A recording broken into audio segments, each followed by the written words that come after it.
coordinación de Laura Solá de Uruguay y Tara Chang de Estados Unidos.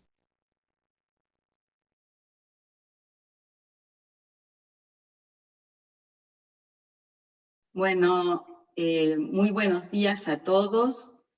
Es un gusto estar aquí con ustedes hoy, en lo que pensamos va a ser una gran mesa, aunque es una mesa bilingüe, pero bilingüe español-inglés, por lo tanto voy a estar pasando del español al inglés frecuentemente.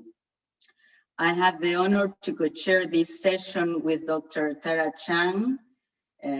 She's a brilliant nephrologist and have a great participation in all CADIGO activities.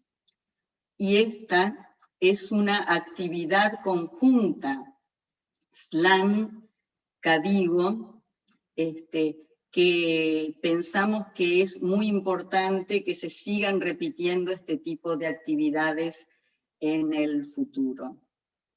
Como todos saben, CADIGO es una entidad destinada a la generación de guías de práctica clínica y en este caso poniendo gran énfasis en la implementación, la difusión y cómo llevarlo adelante.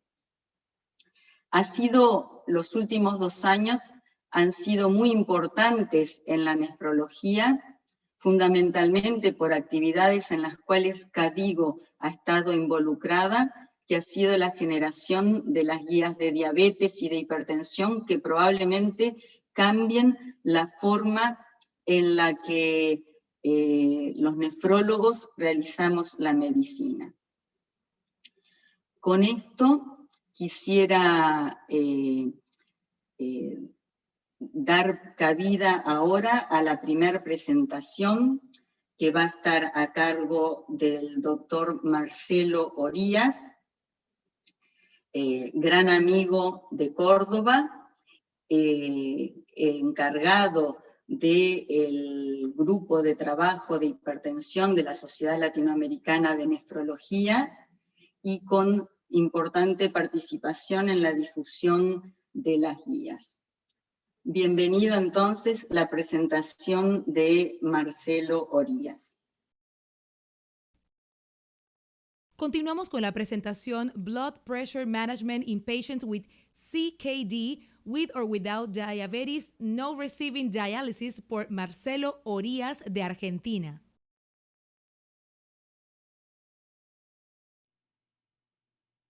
Buenas tardes a todos, muchísimas gracias por acompañarnos. Quiero agradecer a SLAN el privilegio de haber sido designado para dar esta charla. En la charla vamos a ver las distintas guías que han aparecido a partir del estudio SPRINT en el manejo de hipertensión en pacientes con enfermedad renal crónica. Voy a hacer un breve muestreo de los resultados de SPRINT en enfermedad renal crónica y por último recomendaciones del tratamiento farmacológico de estas guías.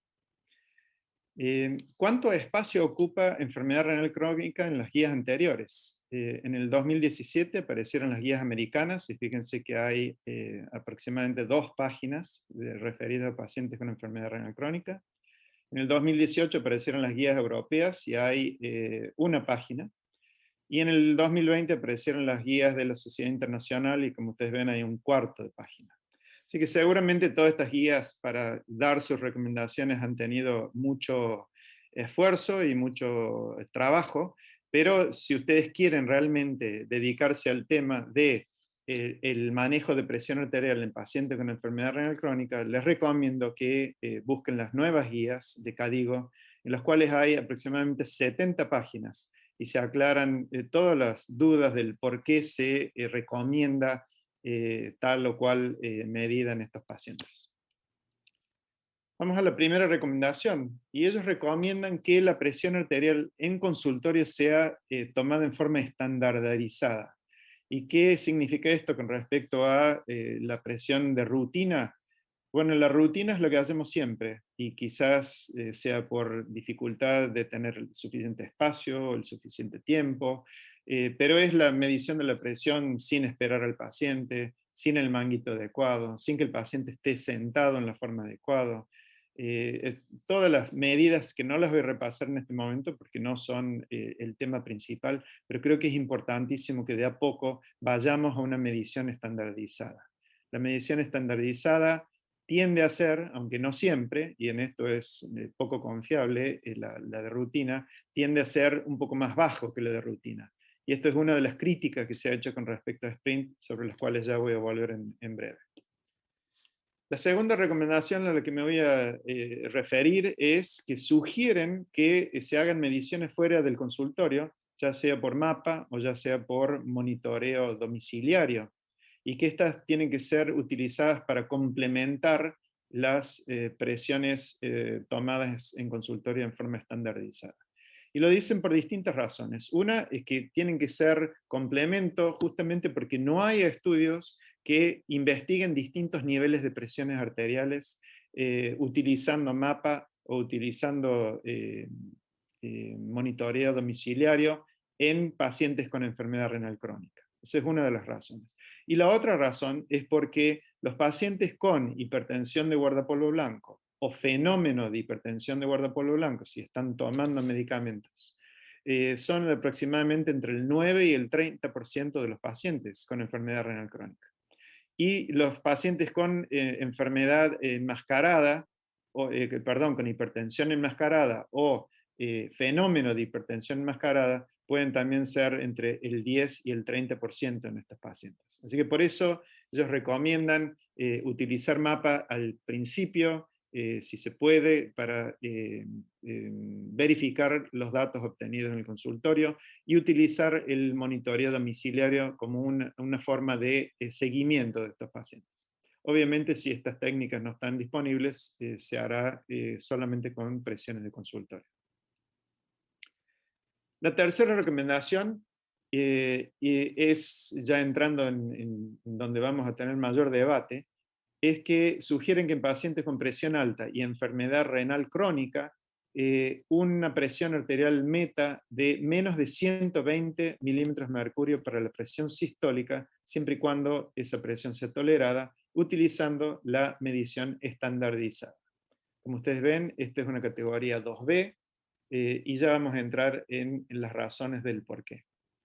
Y fíjense que no importa proteinuria, porque lo que sugieren en estas guías es que ya llegando a esos niveles más bajos, no hay ningún estudio que demuestre que si hay proteinuria debe irse más bajo. Así que no hay un estudio que demuestre que debamos buscar una meta de 115 o de 110 si los pacientes tienen proteinuria. Así que eso es un cambio importante con respecto a guías anteriores. Y lo que nos tenemos que cuestionar es si esta meta es para disminuir eventos cardiovasculares, si esta meta fue puesta para enlentecer progresión de enfermedad renal crónica. Acuérdense que bajando la presión arterial nunca vamos a detenerla totalmente, sino que enlentecemos la progresión, o si es para ambos. Porque a veces las metas de presión arterial tienen tal o cual cifra y uno no sabe por qué la están diciendo, si es por eventos cardiovasculares o si es por eventos renales.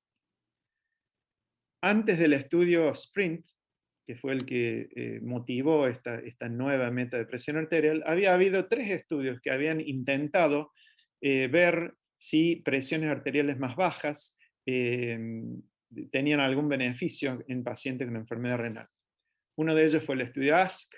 Fíjense la cantidad de pacientes, 1000 pacientes, de los cuales con proteinuria significativa había aproximadamente unos 350.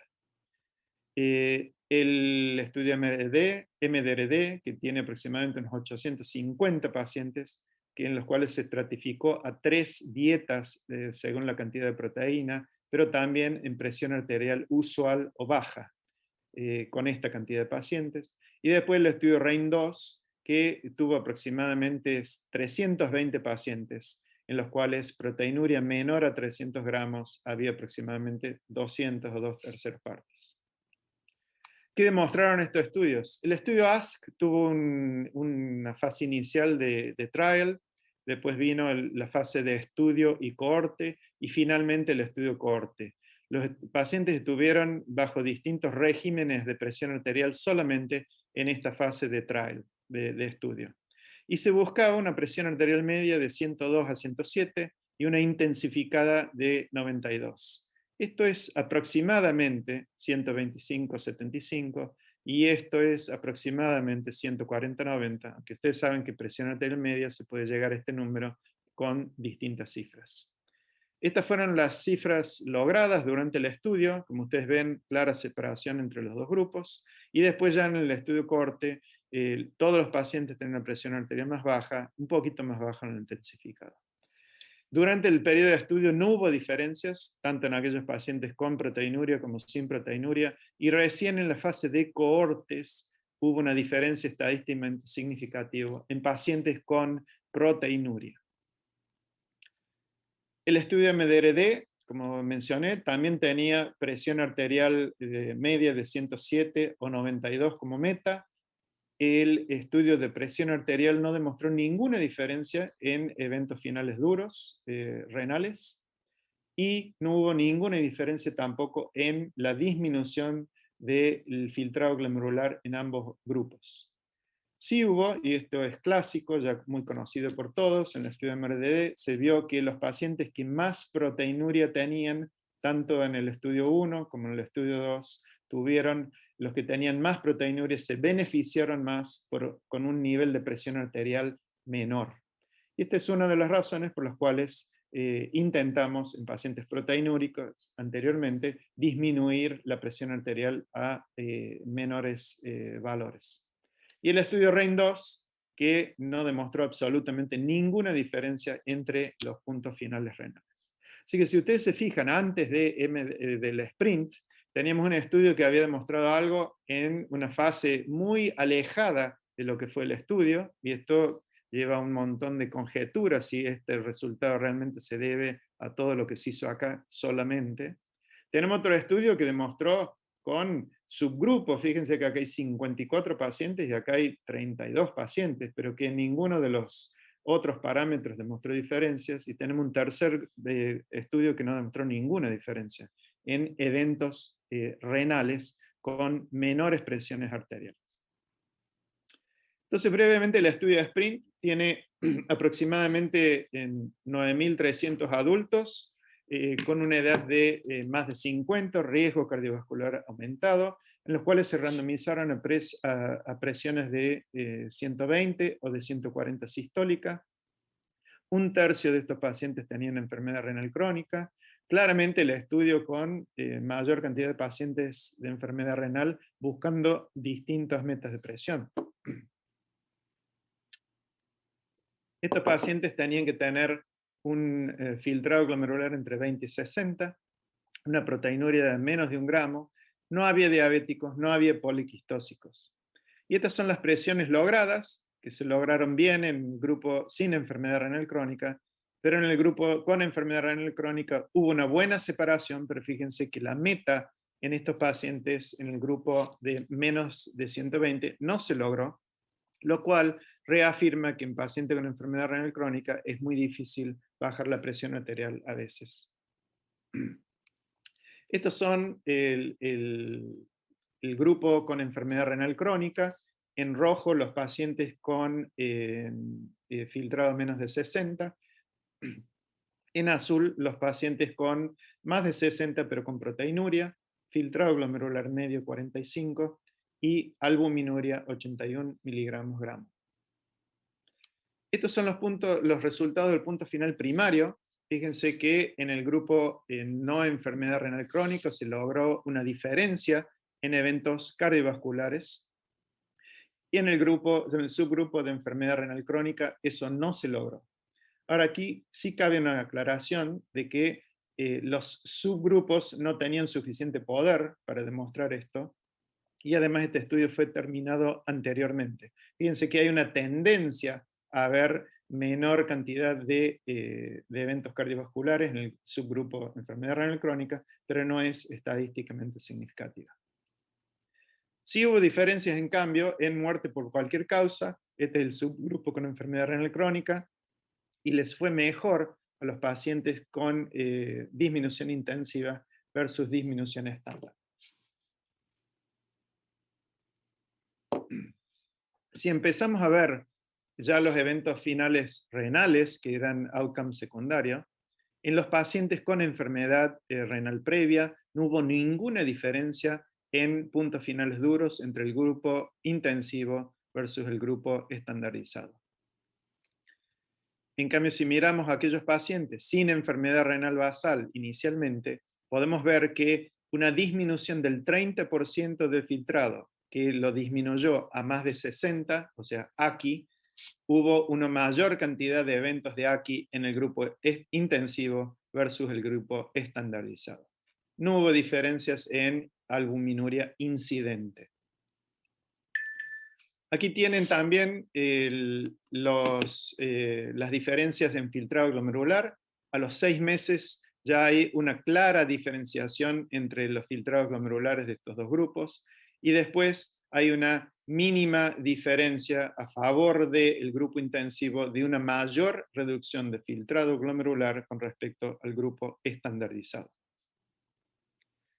Ya mencioné que no hubo diferencias en los eventos finales duros. Y aquí tenemos, tanto en el grupo no CKD como en el grupo CKD, hubo mayor cantidad de AKI en el grupo intensivo versus el estandarizado. Pero para demostrarles que aquellos pacientes que requirieron terapia de reemplazo o que desarrollaron enfermedad renal terminal, no hubo diferencias entre ambos grupos y no hubo grandes cantidades de pacientes. Así que no es que esta disminución mayor de presión arterial llevó a estos pacientes a estadios importantes de enfermedad renal crónica. Muchos de estos eventos, sobre todo los de AKI, fueron reversibles. Y aquí les muestro la diferencia de proteinuria, una gran diferencia de proteinuria en intensivo versus estandarizado a los 6 meses, y esa diferencia se mantuvo todo lo largo del estudio. Como podrán apreciar, a pesar de mantener presiones arteriales bajas, en el tiempo la albuminuria va subiendo. Y también se podría tomar nota de este estudio de que aunque hubo grandes diferencias en disminución de proteinuria, en este caso albuminuria, no hubo diferencia en los eventos finales duros. Así que un nuevo estudio que pone en duda si la albuminuria puede ser un punto subrogante con respecto a eventos finales duros. Y mucho se ha hablado de este estudio, si la presión arterial, la forma en que fue tomada, si eso se puede recrear en nuestros consultorios. Y el aparato con el que se utilizó en este estudio es un aparato automatizado que puede programarse para empezar a tomar la presión arterial de aquí a un tiempo. Entonces, al ser automatizado y tener esa característica, hubo pacientes que estuvieron todo el tiempo solos, los dejaron 5 minutos en reposo y la presión arterial se tomó sin la presencia de alguien. Así que esos pacientes estuvieron siempre solos. Pero, a pesar de que el aparato tenía esta característica, hubo pacientes en este estudio que nunca estuvieron solos. Por más que se programaba a los 5 minutos, estaban acompañados todo el tiempo. Y aquí tienen los números, 4.000 y 2.200 nunca solos. Así que la mitad más o menos de estos de pacientes, pero como ustedes ven con números importantes. ¿Y qué se demostró? Se demostró que los siempre solos versus nunca solos no tuvieron ninguna diferencia en sus presiones arteriales, tanto en los distintos grupos, tanto en sistólica como en diastólica. Y sí, más importante aún, es que no hubo diferencias en los beneficios que confería disminuir la presión arterial más versus el grupo estandarizado. Como ustedes ven, intensivo versus estandarizado en el hazard ratio es a favor del intensivo en los pacientes que estuvieron siempre solos, y dio exactamente igual en los pacientes que nunca estuvieron solos. Así que el hecho de que hubiera alguien en el consultorio no hizo que hubiera mayor presión arterial en estos pacientes, y mucho menos que los resultados se debiesen a esta situación. Así que En conclusión, disminuir la presión arterial a menos de 120 disminuye eventos cardiovasculares en personas con alto riesgo cardiovascular sin enfermedad renal crónica, y hubo una tendencia, como mencioné, con enfermedad renal crónica. La muerte por cualquier causa disminuyó en personas con enfermedad renal crónica, y disminuir la presión arterial a menos de 120 milímetros de mercurio produce una disminución de filtrado glomerular en personas con y sin enfermedad renal crónica, pero el efecto es modesto y no parece ser debido a enfermedad renal parenquimatosa permanente. Así que hay que dejar bien en claro que el SPRINT no es un estudio de progresión de enfermedad renal, tipo IDNT, tipo renal, sino que es un estudio de beneficios cardiovasculares en pacientes sin enfermedad renal crónica y con enfermedad renal crónica, y que había muchos pacientes con enfermedad renal crónica en los cuales se han podido tomar deducciones muy importantes con respecto a estos pacientes.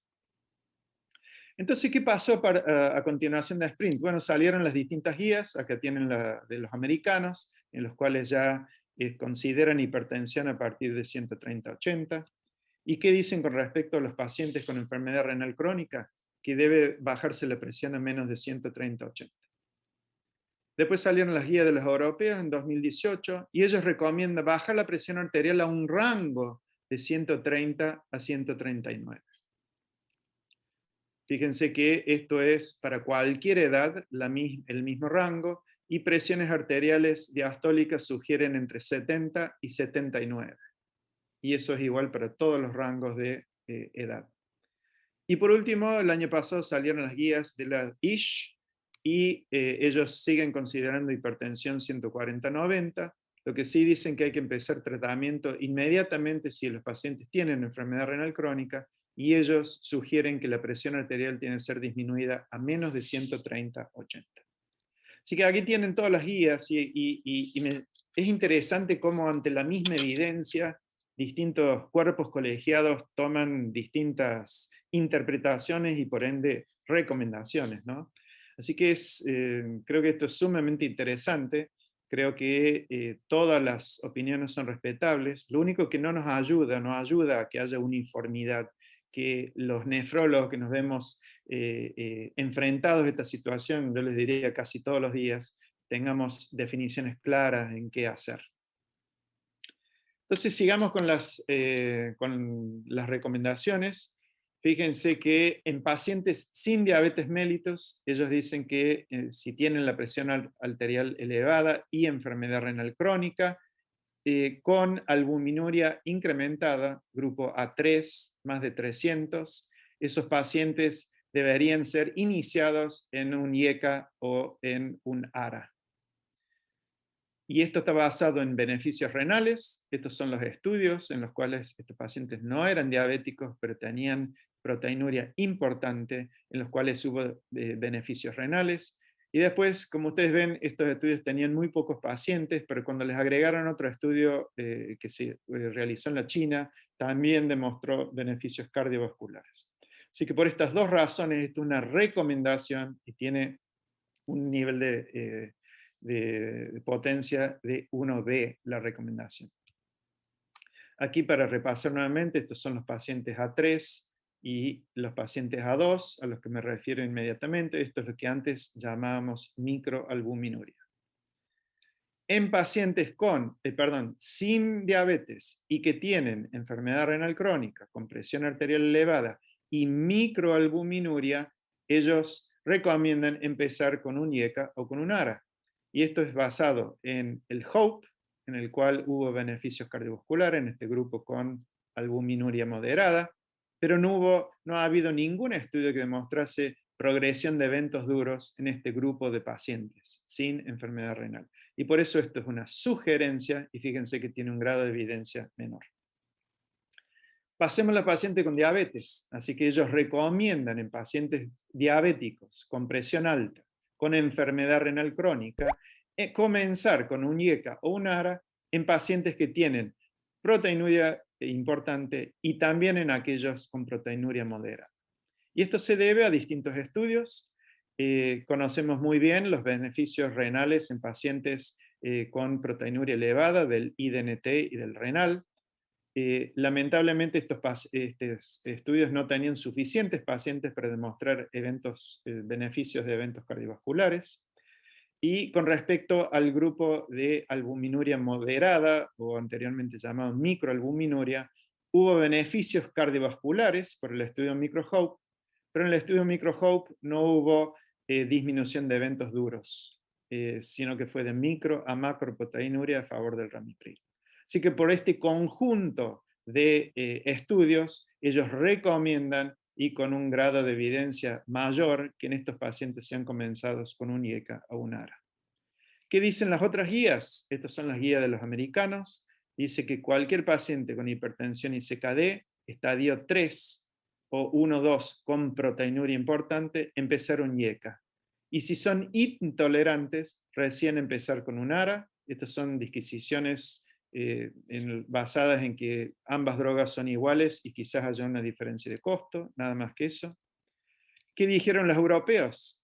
Que los inhibidores del sistema renina-angiotensina son más efectivos en reducir albuminuria y por eso se recomiendan como parte de la estrategia en presencia de albuminuria o proteinuria, de microalbuminuria o proteinuria. Y también dicen que una combinación de un inhibidor del RAS y con un bloqueante cálcico o un diurético es recomendado como terapia inicial. Así que ellos dicen, y quizás con buen tino, de que hay que empezar muchos de estos pacientes con combinaciones de drogas para mejorar la compliance. Y las guías internacionales dicen que los inhibidores del sistema renina-angiotensina reducen albuminuria y por eso deben ser utilizados para disminuir la presión arterial, que también se puede usar bloqueantes cálcicos y diuréticos. Así que, de nuevo, si ustedes buscan la evidencia basada en lo cual estas guías, distintas guías dicen algo, creo que las guías CADIGO son donde ustedes pueden encontrar realmente las mejores referencias en base a por qué recomiendan estas metas. Y después estas guías CADIGO tienen una serie de practice points en los cuales no hay suficiente evidencia para decir, basado en estudios importantes, lo que recomiendan a continuación, pero son cosas que hacemos todos los días en consultorio y por lo tanto ellos dan recomendaciones en estos casos.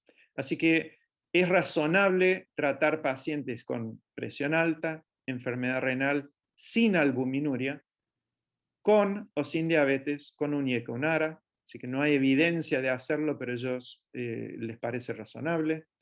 Sí se puede administrar IECA y ARA, pero eso debe ser con la mayor dosis aprobada, que es la que se pueda tolerar, ya que estos beneficios provienen de poder encontrar estas dosis que son las que se utilizaron en los estudios clínicos.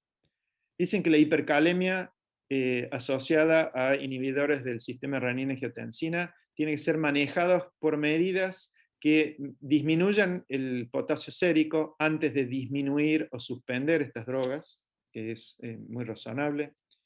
Que uno debe continuar IECA o ARA a menos que la creatinina sérica aumente más de un 30% dentro de las próximas 4 semanas de haber iniciado o de haber incrementado la dosis.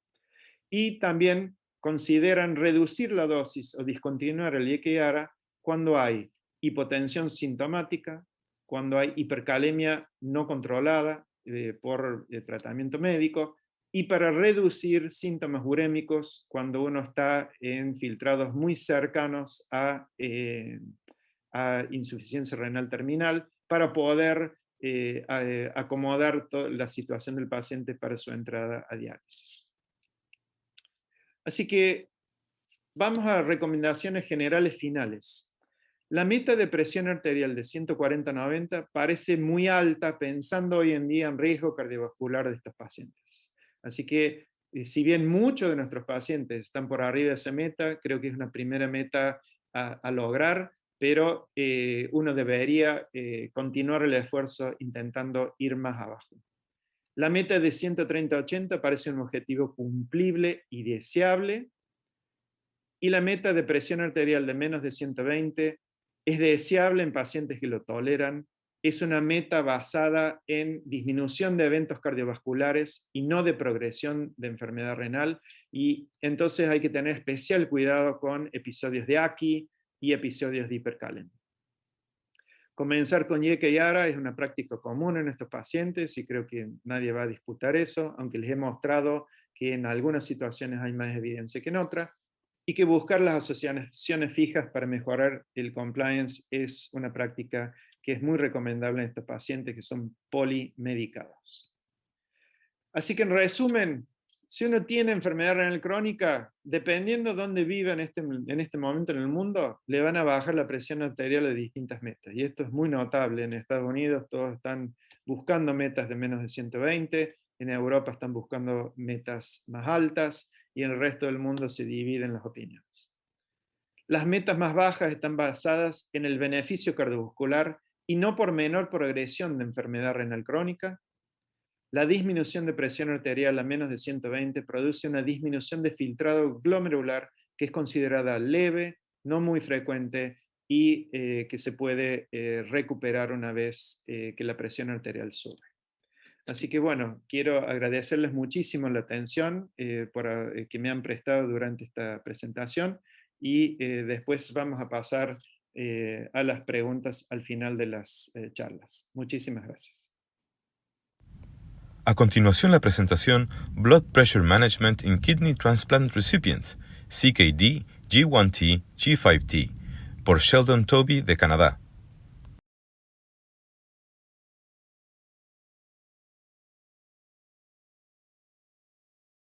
It is now my great pleasure to introduce our next speaker, Dr. Sheldon Tobe. Dr. Tobe is a professor of medicine at both the University of Toronto and the Northern Ontario School of Medicine. He served as chair of the Canadian Hypertension Education Program for many years and continues to serve on several additional hypertension-focused guideline committees. He also is a member of the board of directors of the American Society of Hypertension Specialists program, and will be speaking to us today about blood pressure management in kidney transplant recipients. Thank you, Dr. Tobe. Thank you, Tara. It's a pleasure to be speaking today to this group, and very much look forward to our discussion. So I've been chosen to talk about blood pressure management in kidney transplant recipients, and that is an area that I knew very little about prior to involvement in KDIGO. And both Joe Ix and I were smiling when we were chosen to lead the particular group back in 2017 when the process got rolling.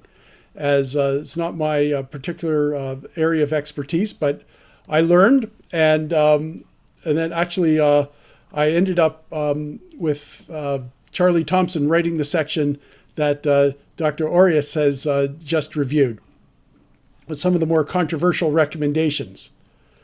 So what is the main outcome of interest for kidney transplantation with respect to blood pressure control? Is it the kidney, or is it the heart and brain? And we're normally thinking about lowering blood pressure to prevent heart attacks and strokes, but less so in practice beyond renal transplantation for trying to protect the graft. And is there new evidence for blood pressure targets less than 120 versus less than 140 in terms of graft protection? Well, unfortunately, there is no new RCT data for either cardiovascular outcomes or renal allograft outcomes for renal transplantation. The only new data came from the Carpenter study, which is a study looking at homocysteine lowering, the favorite study.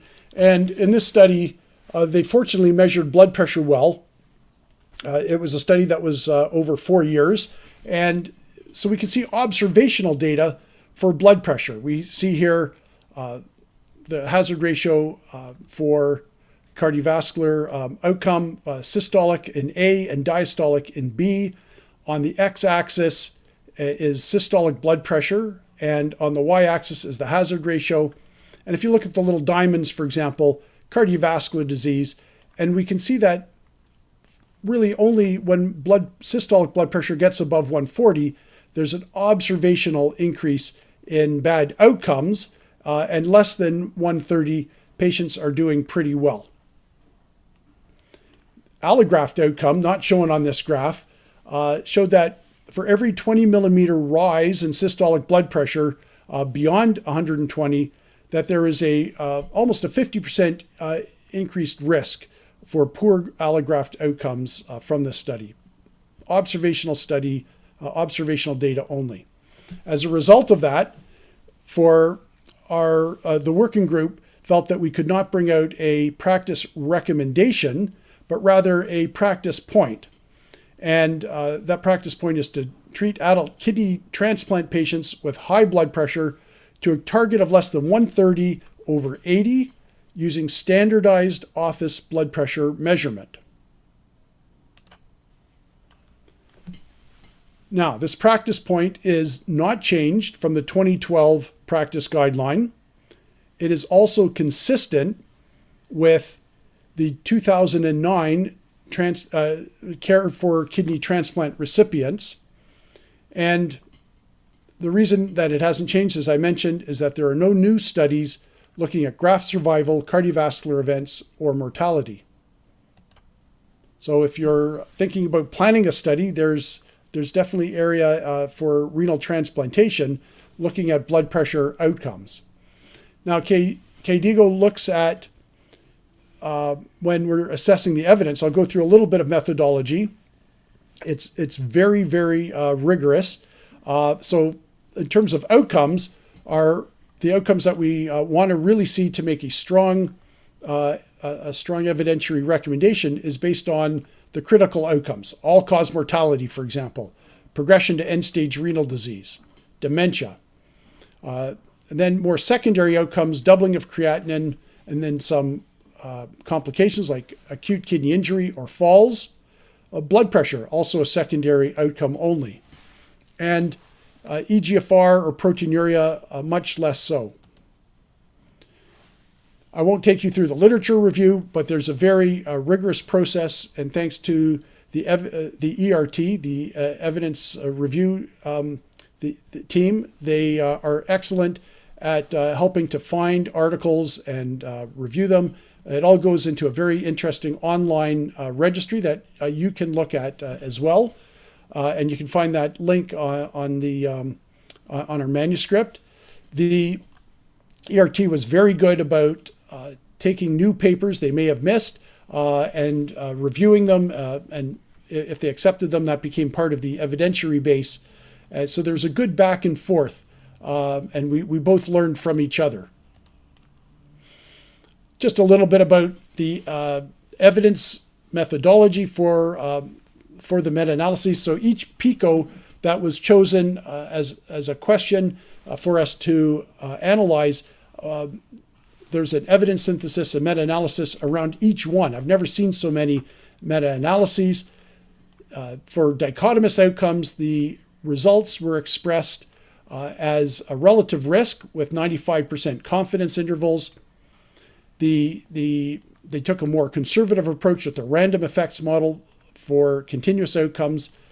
They assessed heterogeneity, looked at publication bias with funnel plots, and even allowed us to investigate the causes of heterogeneity with subgroup analyses. All of that leads to the strength of the recommendation.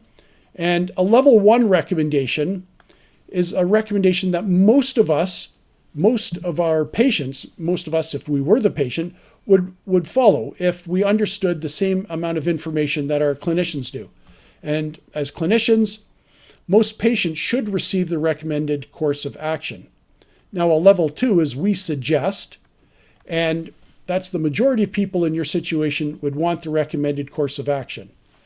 This is different from policy. In policy, it is you must do that. And I think about a policy as hand washing.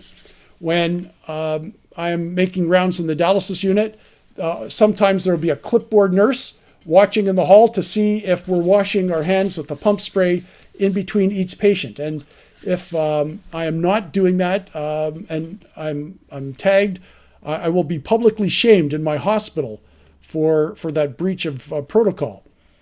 That's a must do. What we're talking about with guidelines are should do's or should not do. So we recommend is something that we should do, but you as the clinician know your patient the best and can decide for them what is most appropriate in partnership with your patient. Then we look at the supporting evidence and give a letter grade to the supporting evidence. Now, even if it's a very low evidence grade, if it's a level 1 recommendation, the working group has decided this is the right thing to do. So most of us would go along with the working group, but level A are things like randomized controlled trials, multiple randomized controlled trials with hard outcomes, so that we're quite confident that the true effect lies close to that of the estimate. And for example, level C, the true effect may be substantially different from the estimate of the effect. So this is subgroups. Perhaps they weren't pre-specified subgroups, and we're starting to have more potential variability in the outcomes. So blood pressure measurement. We do have a number of recommendations for that, and I know it was just covered in the last talk, but from a Canadian perspective, we're very keen on blood pressure measurement techniques, and I was quite pleased that this new set of KDIGO recommendations are quite close to what we have in Canada. So standardized office measurements remain the preference. Now we have gone away from that in Canada because so few healthcare providers will do them. Now we can all be trained to do a standardized office measure, but it takes us 7 to 10 minutes to do that in practice. So it's not commonly done. And we have turned to oscillometric devices using automated office blood pressure. And we prefer unattended measures as opposed to attended measures in Canada, so that there's less of a white coat effect. And when automated office measures are done unattended, it really effectively eliminates the white coat effect. They're fine to use for patients with atrial fibrillation, but the more measures we take, the closer we get to the truth. And we recommend, and this is almost right out of the Canadian guidelines, I'm glad to see the harmonization. Out-of-office blood pressure measures are preferred, particularly ambulatory blood pressure monitoring, which is really the gold standard if it's available. Home blood pressure monitoring is certainly excellent and can complement that. And I recommend for the week before the patient comes to see us that we measure the blood pressure for that week, twice a day, in the morning before the patient takes their medications, and each time do a pair of readings about a minute apart, and then later in the day, have the patient write it down, and it's the average of all those readings. And then I recommend to the patient, put the blood pressure device in the drawer and only bring it out a week before the next visit. Of course, we all recommend health behaviors change, targeting a limited sodium intake, not too much, but also not too little. And this can be achieved with the DASH type diet, moderate to intensive physical activity, which is the equivalent of walking briskly 150 minutes per week for those that can do that. And for those who are sedentary, just getting up and doing anything is very beneficial. So that was our practice point and some health behaviors change. And now we've talked about blood pressure measurement and leading up to our recommendation for patients with renal transplants in terms of drug therapy. We have a recommendation for therapy to use, and that is with the dihydropyridine calcium channel blockers or angiotensin receptor blockers as first-line agents. And you can see the recommendation is a 1C. And the strength of the recommendation is 1. We recommend. And the supporting evidence is only a C. But the working group feels strongly that this is a we recommend. So this is something that most of our patients would be expected to want to do. Here's the evidence. On the right is a forest plot for calcium channel blockers for protection of grafts. The top part of it is for non-dihydropyridine CCBs. The bottom part is for dihydropyridine CCBs. And maybe you can see the little diamond here that is significant on the left side of Unity for dihydropyridines, indicating an improvement in outcomes, whereas for non-dihydropyridines, the diamond is right on the line of Unity, indicating no benefit. So for dihydropyridine CCBs, there is a relative risk reduction of 0.74 and a 26% improvement in graft loss, which is statistically significant. And similarly, I didn't show this data, but for ARBs compared to placebo, a 65% reduction of graft loss. And that was from 3 RCTs, for example, with 786 patients over 37 months. Now, the quality of the evidence was felt to be low. And these are the kind of things we can do in our clinical trials to try to improve the clinical trials so that we don't end up with this low quality of evidence. There was unclear randomization sequence generation. Allocation concealment wasn't mentioned in the methodology. That creates imprecision around the effect estimates. And there weren't all that many graft failures, so that creates some fragility in the estimates. So our rationale behind the recommendation 4.1, the use of dihydropyridine CCBs and angiotensin receptor blockers, puts a higher value on preventing kidney allograft loss and a relatively lower value on the risk of possible medication-related side effects like edema from the dihydropyridine CCB or hyperkalemia from the ARB. And it's strong because of the potential prevention of transplant failure outweighing the potential risks of burden associated with its implementation. What about ACE inhibitors for kidney transplant recipients? Surprising that it's not there. I was surprised. But the trial evidence did show a reduction of blood pressure and proteinuria. However, there was no significant effect of ACE inhibitors on all-cause mortality or graft loss. And there's a significant increase adverse events like angioedema in patients who are at risk, cough, hyperkalemia, and even anemia. And for that reason, it was felt that ACE inhibitors and ARBs were not interchangeable. I know it doesn't, it sounds funny, but I think it's just from a lack of studies and a lack of enough signal to demonstrate the beneficial effect of ACE inhibitors as we would see with ARBs.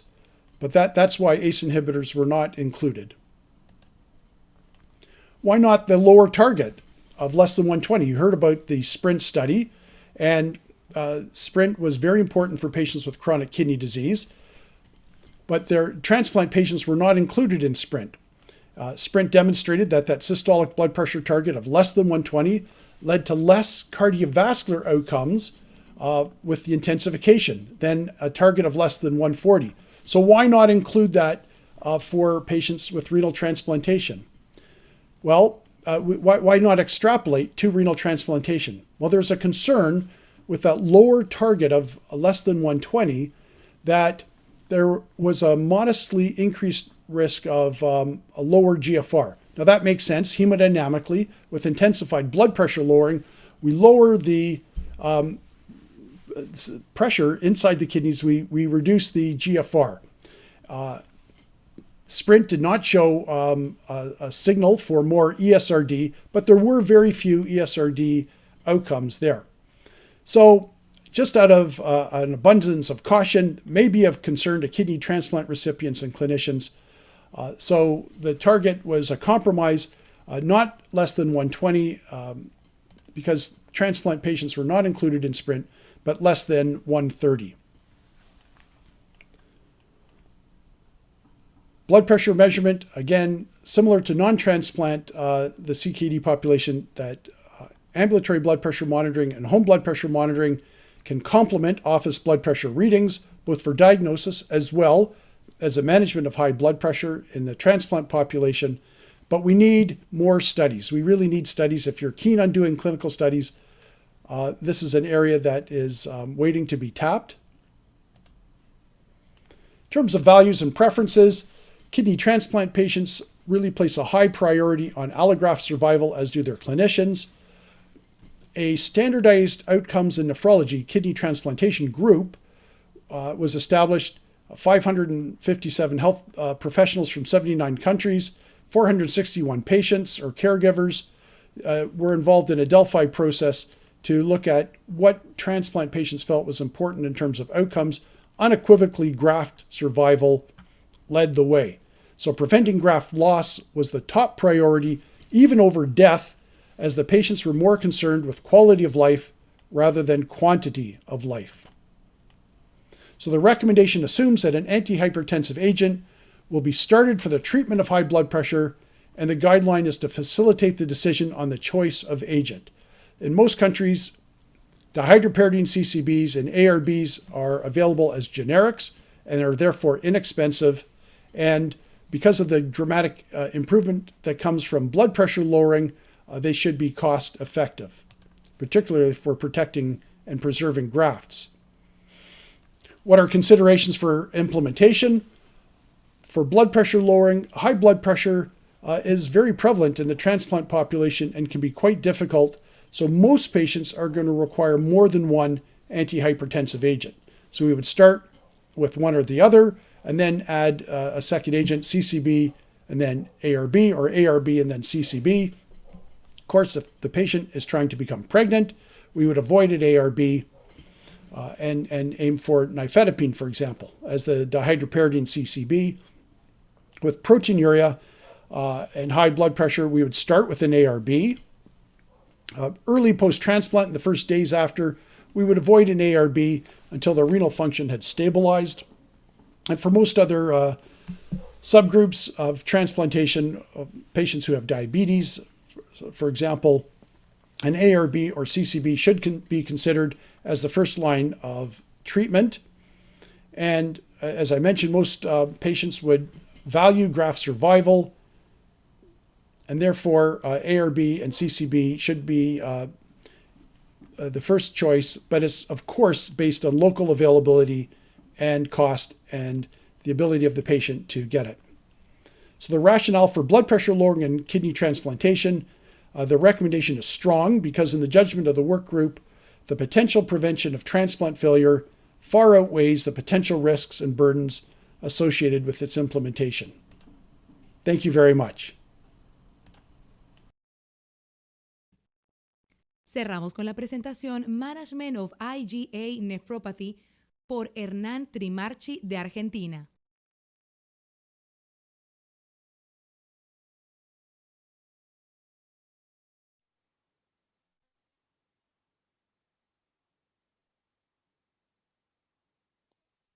Bueno, mi nombre es Hernán Trimarchi y agradezco a las autoridades haberme invitado a participar de esta charla en el Congreso Latinoamericano de Nefrología y Hipertensión del año 2021, que se realiza este año en Panamá.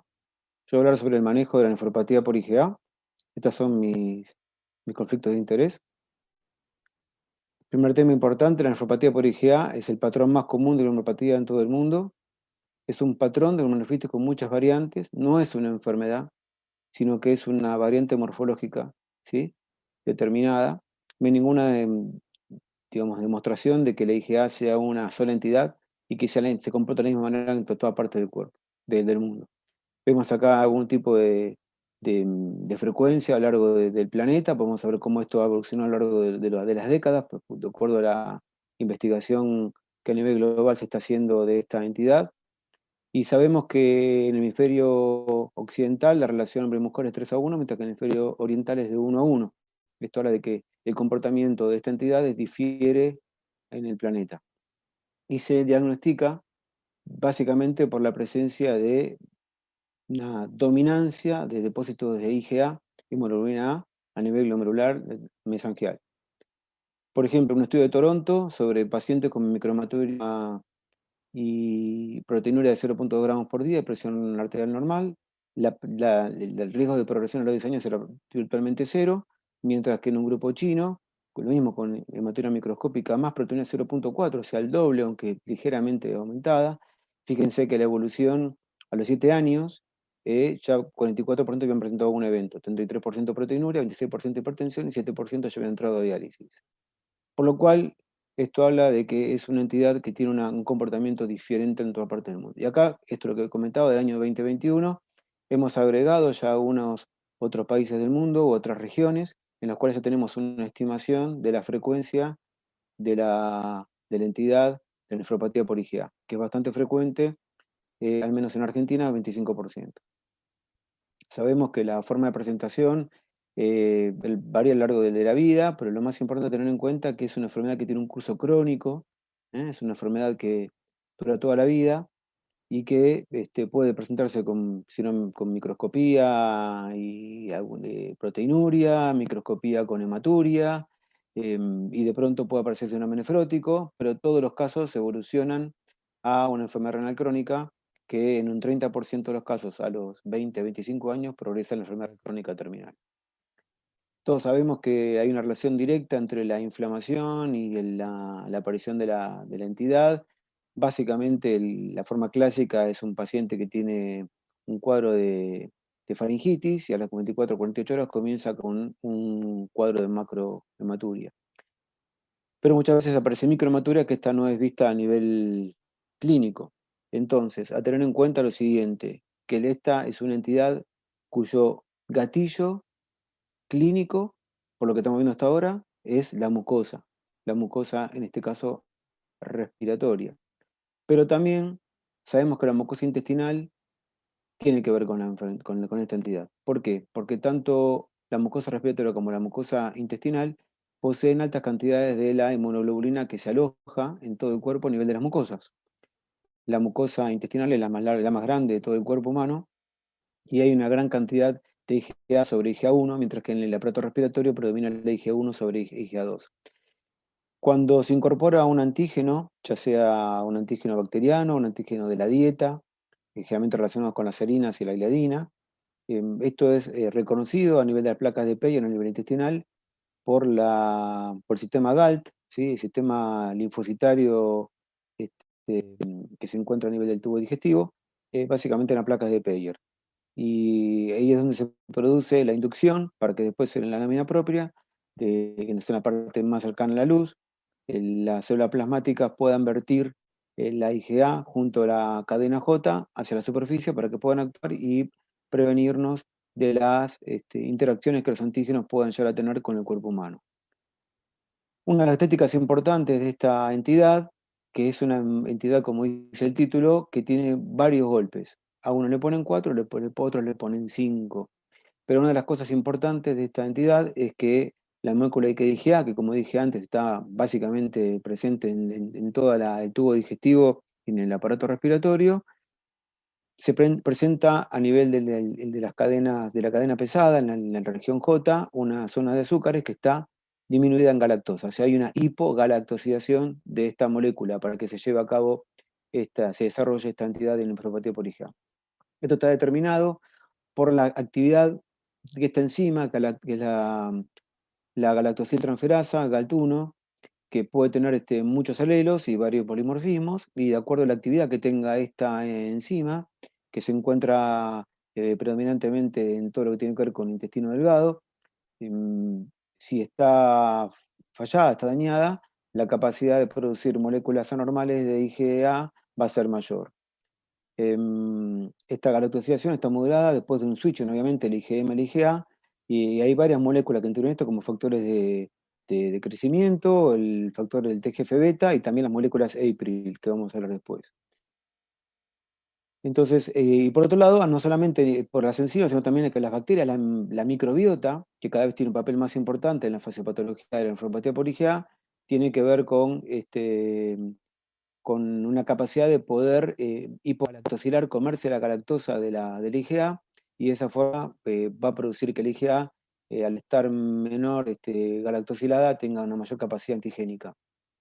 Si uno se refiere a normas CADIGO y a la forma en que tenemos de poder estudiar la enfermedad, dijimos que, bueno, aparece en un comienzo un antígeno, sea el aparato respiratorio o el aparato digestivo, que ya sea por mecanismos relacionados con las células B, se priman y se produce el switching de IgM a IgA para que se reconozca ese antígeno.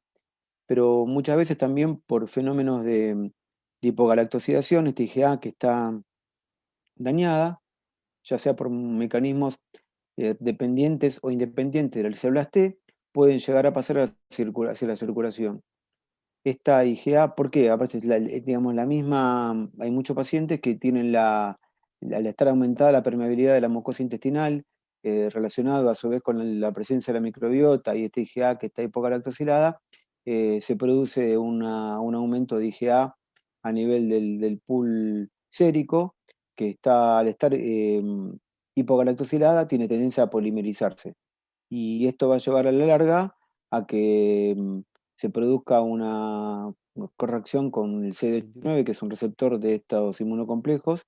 La presencia de los mismos va a llevar a que después, cuando pasen a ser filtrados por el mesangio, a nivel de la membrana de filtración, puedan depositarse a nivel mesangial, y el complemento tiene un papel importante de este nivel, porque junto con los fenómenos inflamatorios que tratan de limpiar estos inmunocomplejos que no deberían estar, son los que producen la inflamación a nivel mesangial.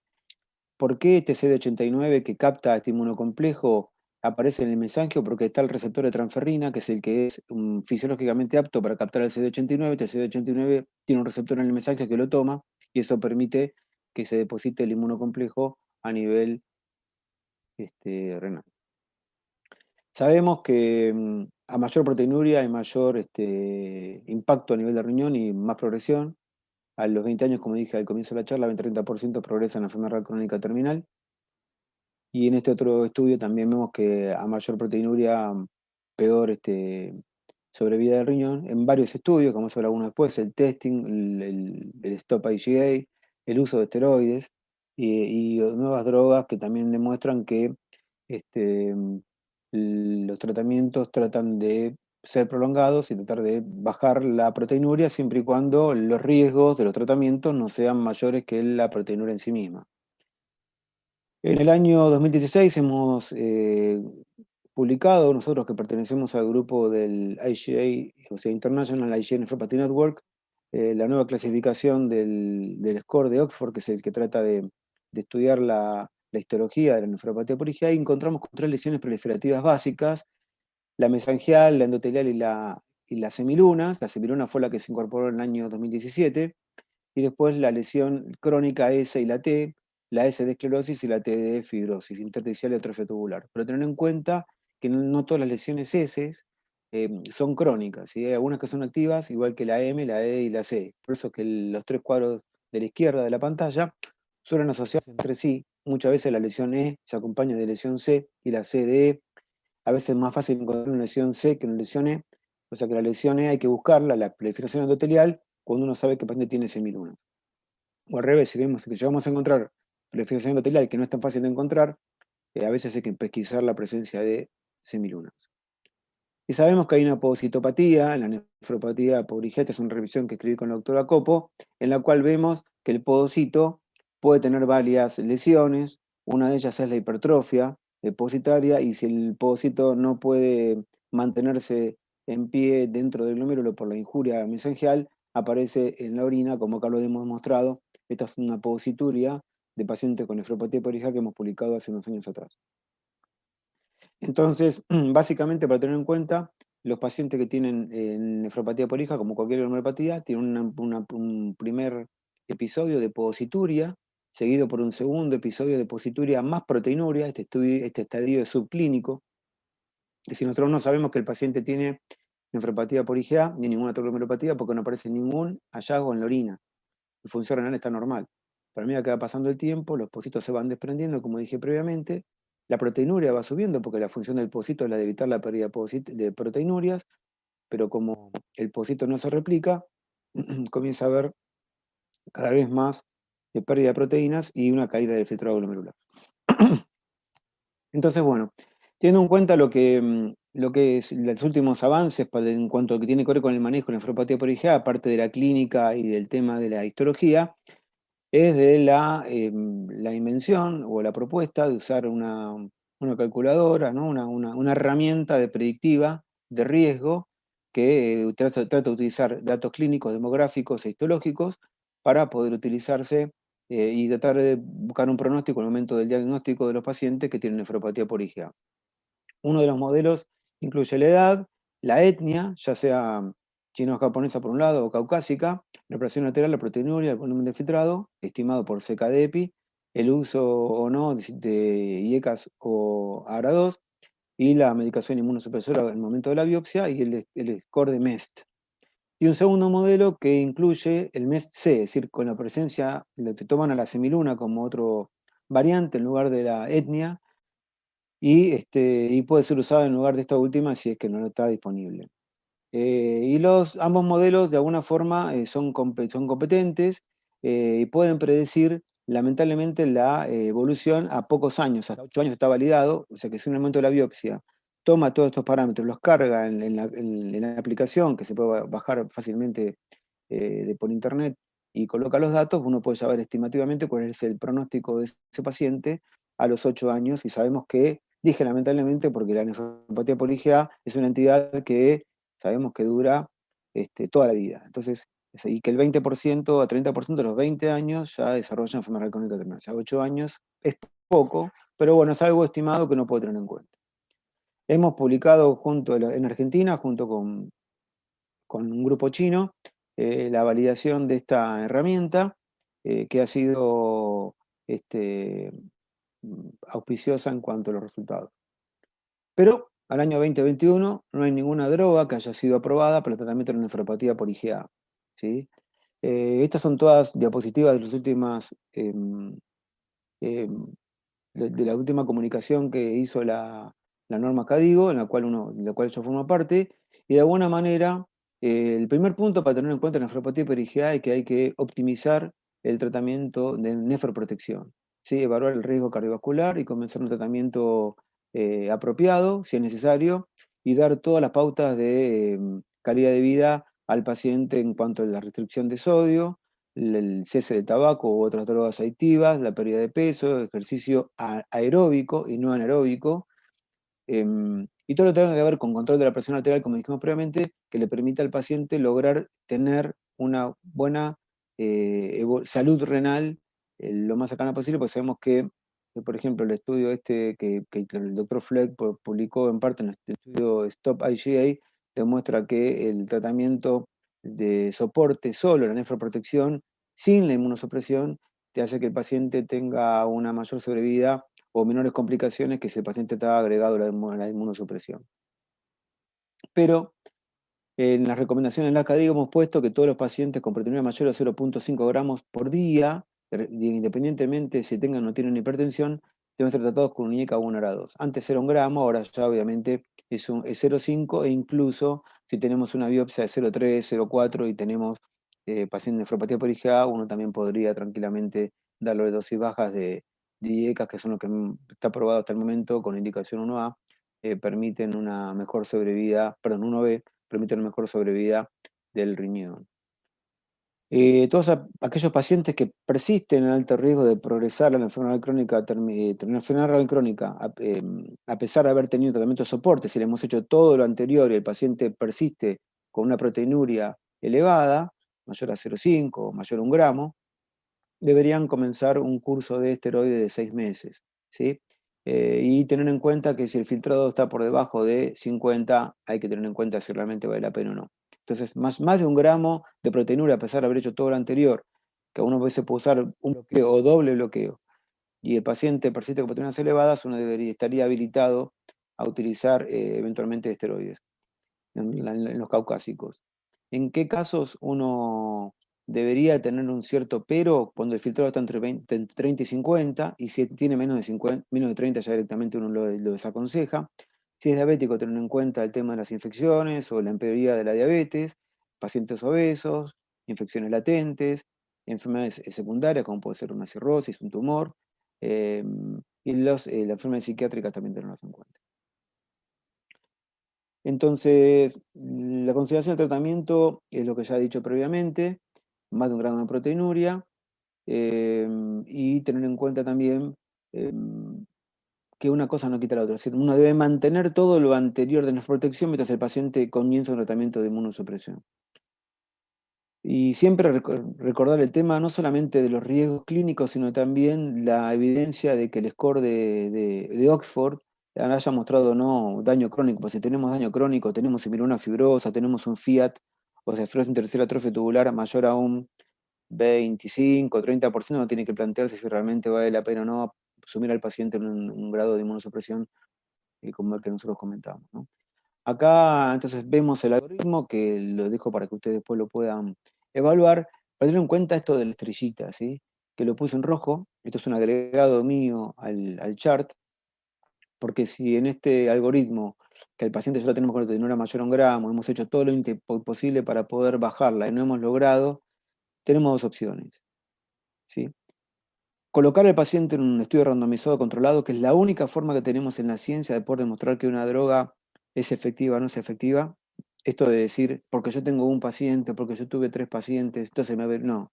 Hay que demostrar que la droga que yo voy a usar es mejor, es más segura y más eficaz que el placebo. Si no, vamos a estar haciendo una pseudociencia.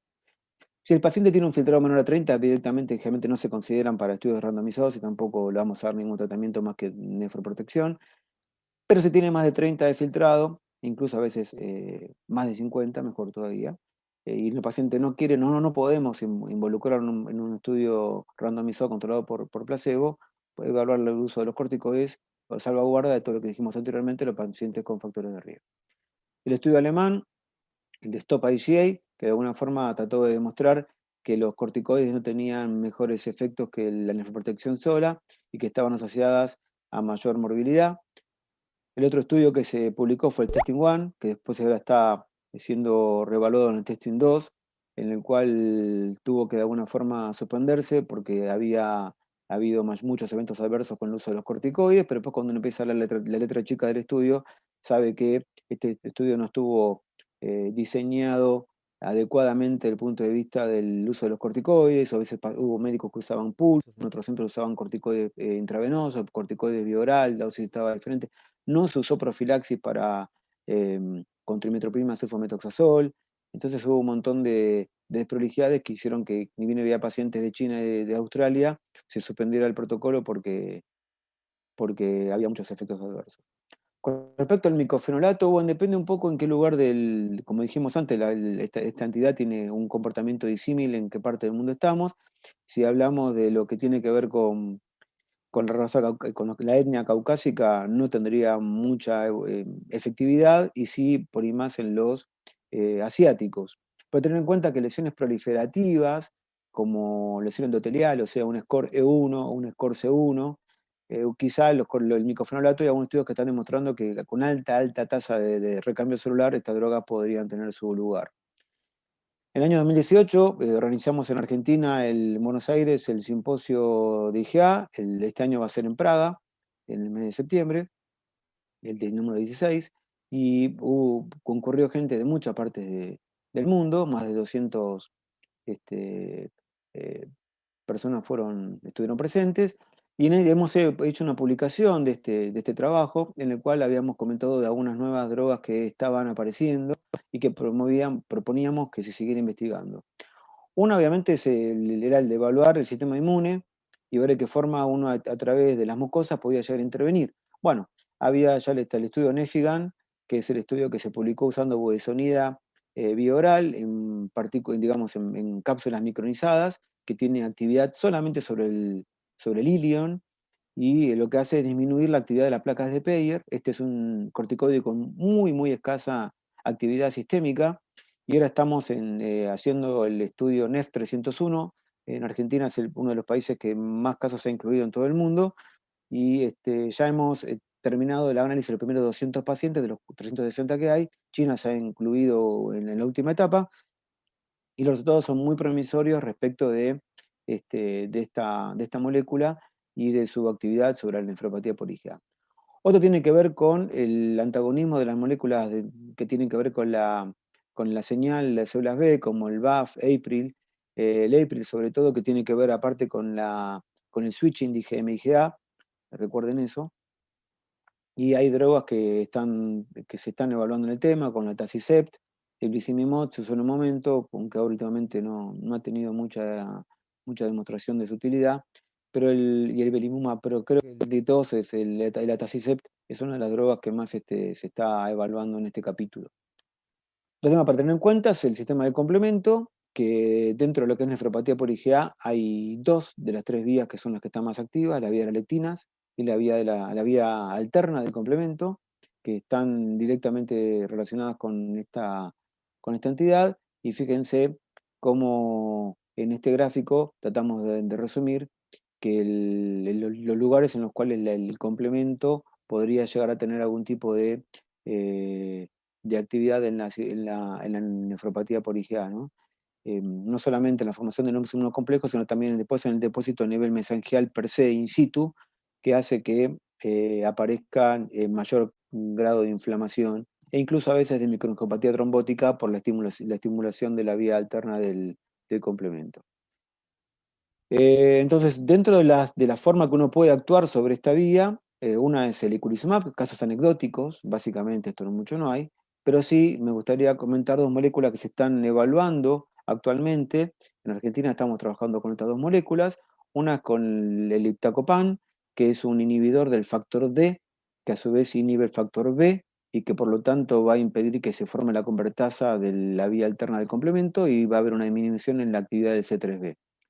Y la otra, que es el OM721, que tiene que ver con un inhibidor de la vía del complemento de las lectinas, que también de alguna forma tendría su lugar en la actividad y disminuirla en forma más selectiva y en partes mucho más tangenciales de lo que sería la vía del complemento respecto de esta entidad, y no ser tan final como podría ser el eculizumab. Esta es una molécula de iptacopan que se da por boca y el OM721 intravenosa. Se da cada 15 días y durante un periodo corto de tiempo. En el último tiempo ha habido mucha más investigación respecto de la homeopatía, hace muchas entidades focales inventarias, cambios mínimos, pero en el tema de IgA, fíjense la cantidad de trials que hay dando vueltas, como le comenté, el Nefigal, el NEF301, el Protect, que sirve para el laboratorio Traver y Retrofin, que está usando el Sparsentan, que es un inhibidor de endotelina más del receptor de angiotensina 2. Después hay muchas que tienen que ver con la vía del complemento, la tacicept, como les comenté, para la nefropatía por IgA. Y para ir terminando la charla, lo último que les quería comentar es, bueno, el año pasado la dapaglifosina en los LGLT2 inhibidores, había un estudio que se llama DAPA-CKD, en el cual se terminó en forma prematura, porque se mostró una eficacia importante cuando se estaba evaluando pacientes diabéticos que tenían enfermedad renal crónica y proteinuria, y hubo una rama que se empleó nada más que en nefropatía por IgA, con 270 pacientes, y se tuvo que suspender antes de tiempo porque habían encontrado que disminuía muchísimo la proteinuria, disminuía la tasa de caída del filtrado glomerular, la insuficiencia renal, la muerte cardiovascular y la hospitalización para este tipo de pacientes, ¿no? Pero bueno, creemos que este tipo de publicaciones, esto no es algo para decir ya es así, pero pinta, hay como una suerte de tendencia a creer que no solamente la dapaglifosina, sino también la canaglifosina, la empaglifosina, son moléculas que aparentemente tendrían su lugar en un futuro como nefroprotectores. ¿Por qué?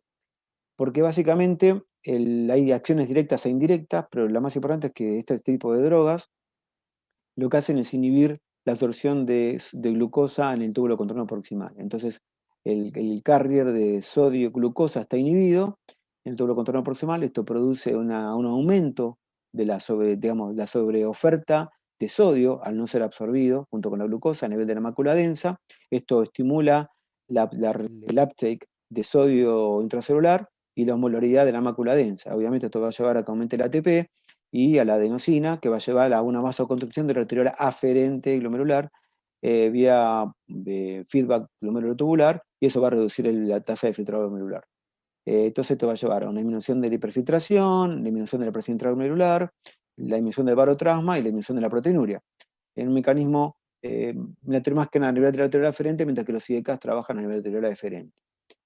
Entonces, para terminar, creo que es importante llevar el tema que debemos trabajar para poder manejar este tipo de entidades, sobre todo la nefropatía perejil, que es muy compleja, la presencia de patólogos, de pacientes, de nefrólogos, de agencias reguladoras que traten de evaluar el diseño de estudios clínicos y que la industria farmacéutica pueda proveer de estas drogas para que puedan ser evaluadas éticamente en los pacientes que lo requieren para el bien de ellos mismos, ¿no? De los pacientes.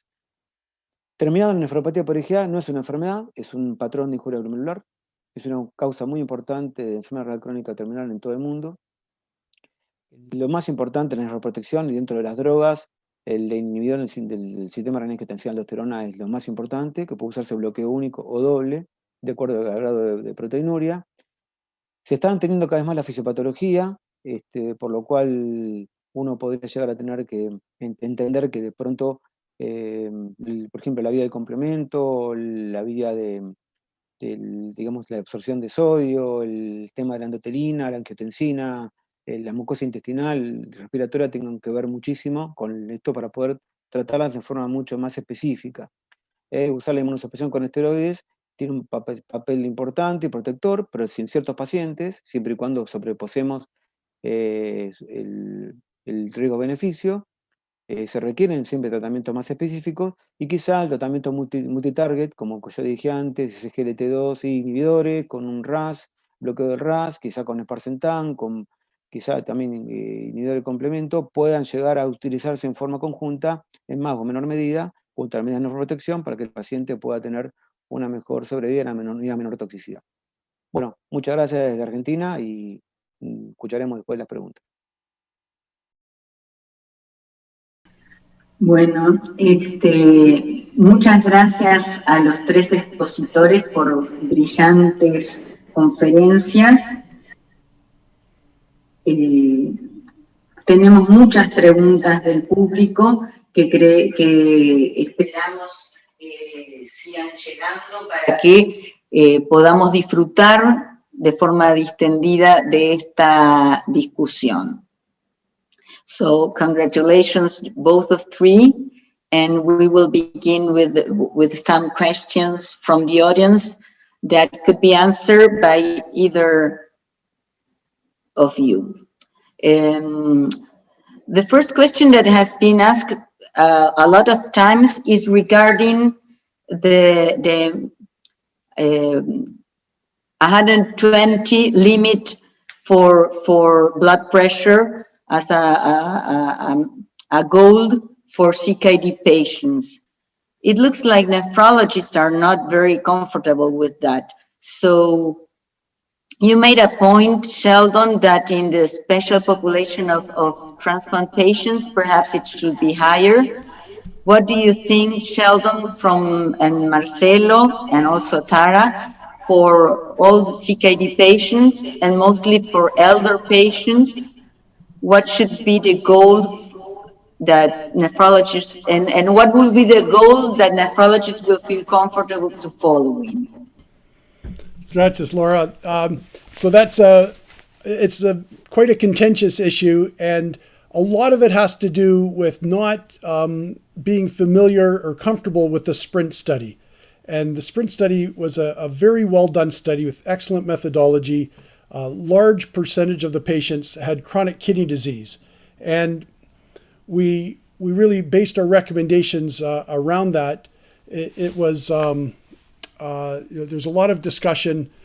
In Canada, we were very influenced by SPRINT as we were at the KDIGO table. And the evidence is pretty compelling for lowering blood pressure for cardiovascular outcomes. Now, it becomes weaker when we add things like frailty, older age, type 2 diabetes. The evidence becomes weaker and weaker for that. So it's something that we would ask clinicians to work with their patients to determine if that is something that is that patient wants to do. And I think of it as a journey and not necessarily the destination. So many of our patients have very high blood pressure, and it seems inconceivable that we can get them down to less than 120. So I think about it as a journey to try to aim towards less than 120 is something we may not achieve over years, but it's definitely worthwhile to do the effort. Yeah, I would just add that as full disclosure, I was on the guideline committee as well. And so I obviously helped to craft the less than 120 target.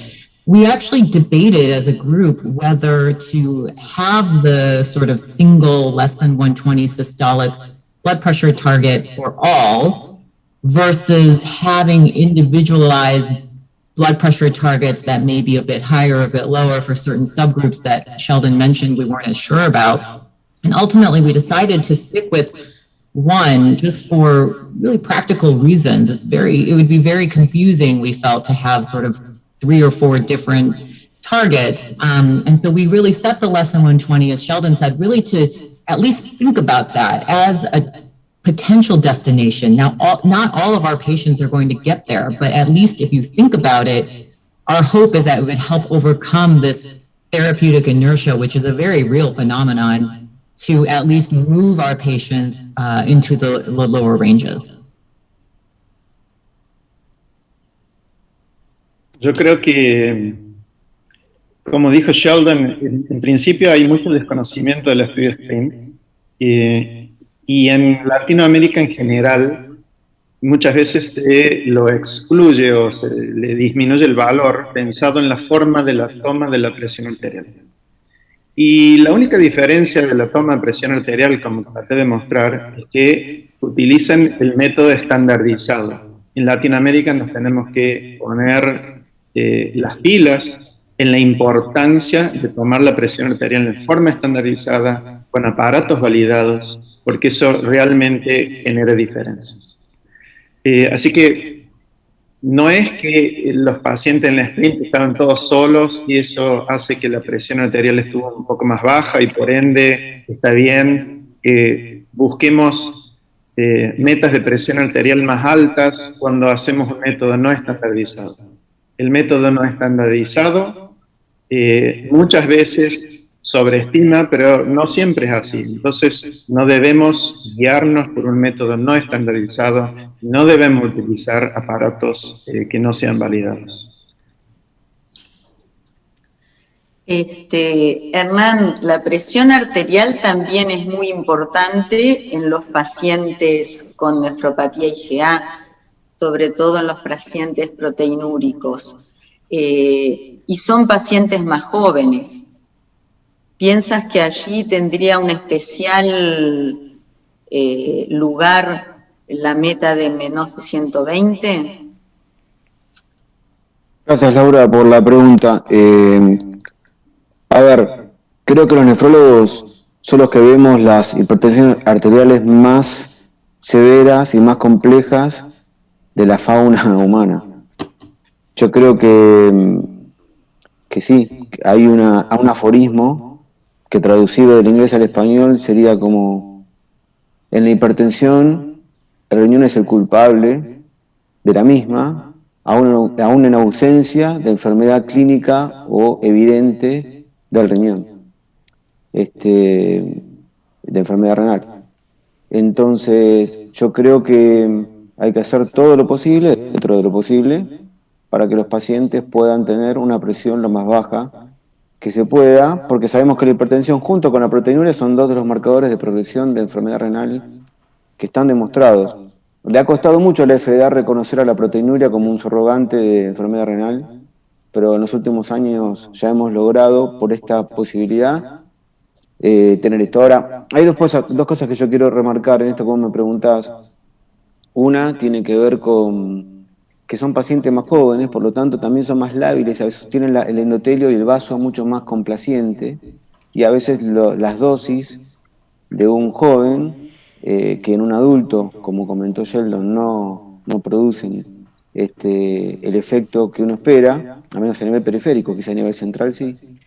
En un joven eso puede llegar a producir una disminución de la presión mayor, razón por la cual muchas veces los manejos de la hipertensión, buscando más que nada acá en esta cárcel el target, que sería la proteinuria, uno los hace en general en forma un poco más lenta y escalonada, y no de golpe, con 2 drogas, sino de a poco, como para ir controlándolo y ver que la presión se vaya ajustando nuevamente, no solamente para lo que sea la bajada de la proteína, sino también nosotros, por protocolo, a todos los pacientes que les hacemos una proteinuria de 24 horas, les hacemos también un hidrograma urinario, porque muchísimas veces la ingesta de sodio está por encima de los valores recomendados. Por ejemplo, si en con una dieta hiposódica de 3 a 5 gramos de proteína deberías tener 51 a 70 y pico de miliequivalentes por día.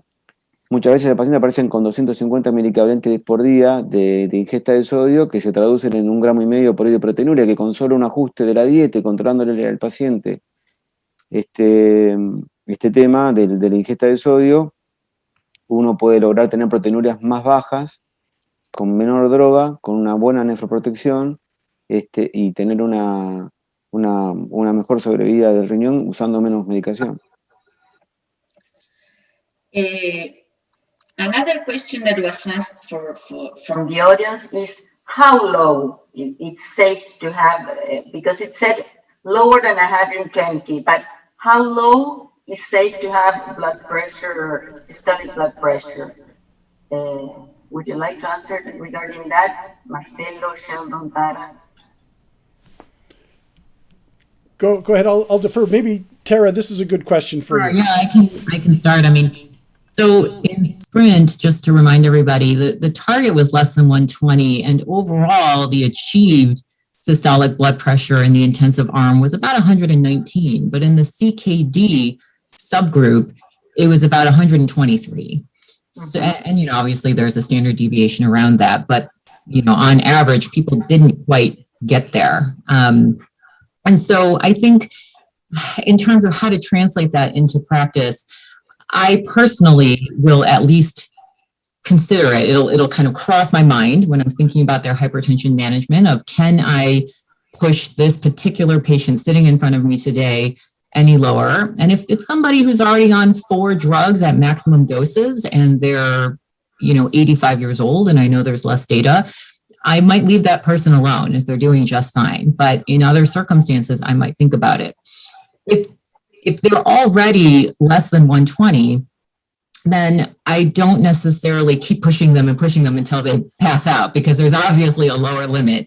So I guess to give a number, I tend to say I don't need your blood pressure to be less than 100 systolic, certainly. But if they're at 108 and they feel absolutely fine, I'll leave them alone, and I'll let them live in that range. But less than 100, I might start to back off a little bit to get them up. I don't know what others do. I agree with Tara completely. That's my approach. Perdón. Estoy de acuerdo con Tara. Es lo que hago habitualmente. Es una mesa bilingüe, así que estamos switching all the time from Spanish to English. Sheldon, you want to comment regarding that?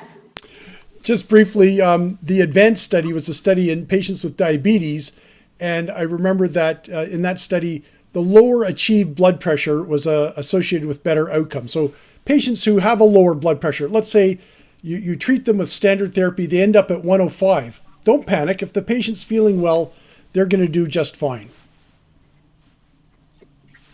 Okay. We will need to have all nephrologists looking forward that. I think it's at least Latin American nephrologists don't feel comfortable with blood pressure lower than 120. That's my opinion. Marcelo? Yo creo que antes de que saliera el ACCORD, todo el mundo estaba de acuerdo en bajar a menos de 130-80 sin un ápice de evidencia de ¿cómo se llama?, de estudios randomizados, etc. Eran todas recomendaciones. Sale el ACCORD y de repente todo el mundo se entra en pánico. Y ahora tenemos un estudio muy bien hecho, totalmente sin ninguna influencia de la industria, en el cual nos está diciendo que estos pacientes tienen beneficios, y tienen beneficios más allá si tienen o no tienen proteinuria, más allá de la edad, más allá de la presión diastólica, como mencioné, hasta 61. Realmente es un estudio muy fuerte, y sin embargo, por alguna razón ahora de repente están todos timoratos, ¿no es cierto?, a pesar de una muy buena evidencia. Así que creo que a menos que haya realmente argumentos de peso, estas guías no pueden ponerse a un lado sin considerarlas seriamente. Claramente, entonces, tenemos una tarea por delante en la nefrología, al menos latinoamericana, para enfatizar la importancia del cumplimiento con las pautas, las recomendaciones que provienen de las guías. There's another important topic that has been asked and answered differently in the blood pressure conferences in the AGI Hermans conference. Is regarding the double blockage of the renin-angiotensin system. I would like the opinion of all of you of what should be done regarding that. I was very fond to do it after Bergamo's study, but we stopped doing that, but I would like your opinion. Bueno, gracias. Sí, mira, el tema es así. Es una opinión personal de cómo fue evolucionando esto. Yo creo que con el trabajo de Yusuf en el New England, cuando habla del on-target, ahí es donde comenzó el tema del doble bloqueo a hacer así, a bajar. Y creo que cuando se empezó a hurgar un poco y a explorar un poco el trabajo, es un trabajo multicéntrico con un montón de errores metodológicos que han sido escritos en revistas como Kidney International, el Jason, de la Sociedad Americana de Nefrología, en editoriales, que lo han puesto no como on target, sino como off target, con doble F, ¿no? Out of the target.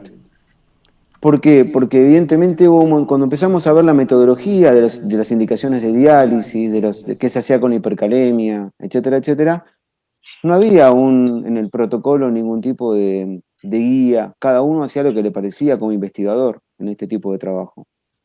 Entonces, y hay otra cosa importante, y es que no hay estudios, porque se le teme a la enfermedad renal crónica estadio 4, estadio 5.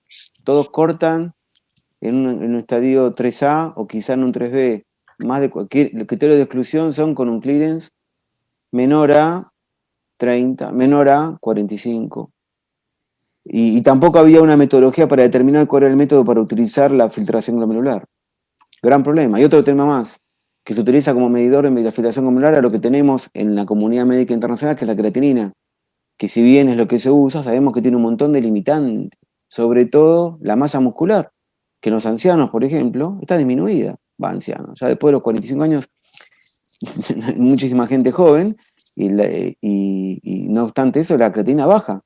No se ha tenido en cuenta los pacientes amputados que tuvieron en el trabajo, diabéticos, que tenían ya de por sí masa muscular disminuida. Entonces, creo que hay un montón de temas como para decir que el doble bloqueo, como decimos muy bien, en un momento fue lanzado como un tratamiento de elección, después ha ido cayendo, sobre todo porque estos estudios, que tienen un impacto altísimo, porque el New England tiene un impacto, es la revista mayor impacto a nivel mundial, en medicina, buscan el impacto. A veces no se busca si es correcto o no, buscan hacer el ruido necesario para poder tener una publicación de tal magnitud. Entonces, yo creo que los pacientes que padecen de glomerulopatías y que cumplen con ciertos criterios, pueden tranquilamente recibir un doble bloqueo, como yo dije antes, o sea, no de golpe, y de a poquito subiendo dosis, y viendo un poco la respuesta a la proteinuria. No podemos darle un doble bloqueo a un paciente con enfermedad renal crónica estadio 4 que tiene insuficiencia cardíaca. Se va a desprecargar ese paciente y evidentemente va a tener una complicación. Como dijo Tara, seguramente va a tener una TA, una presión arterial menor a 100. Ese paciente puede tener hipercalemia y se puede morir. Entonces, ya tenemos que elegir al paciente que vamos a poder emplear el doble bloqueo. Yo soy un defensor del doble bloqueo, sobre todo en el paciente proteinúrico. El paciente proteinúrico, yo creo que, es más, ahora estamos por publicar un trabajo en el cual tenemos ya más de 15 años de experiencia con el uso de la enzima convertidora con bloqueantes receptores de angiotensina, con uno solo, con los dos, y estamos viendo que después de 5 años los pacientes que tienen el bloqueo tienen menor proteinuria y mantienen el filtrado. Ahora, ¿qué pasa?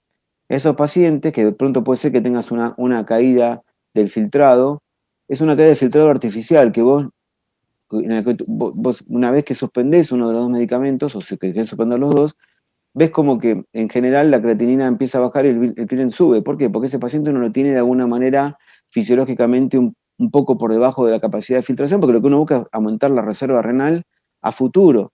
Acá estamos hablando, al menos en el tema de glomerulopatías, en enfermedades que, como la IgA, que en este caso es la que nos atañe hoy en este panel, es una enfermedad renal que en general, el 98% de los casos, cursa con un curso lento, pero que a los 25 años, el 20% está en diálisis. Entonces, como vos dijiste al comienzo, cuando hice la primera pregunta, vemos pacientes jóvenes, sí, estos pacientes con IgA son pacientes. Yo cuando veo paciente con IgA que tiene 20 años, no pienso en los 25 años, pienso en los 50 años.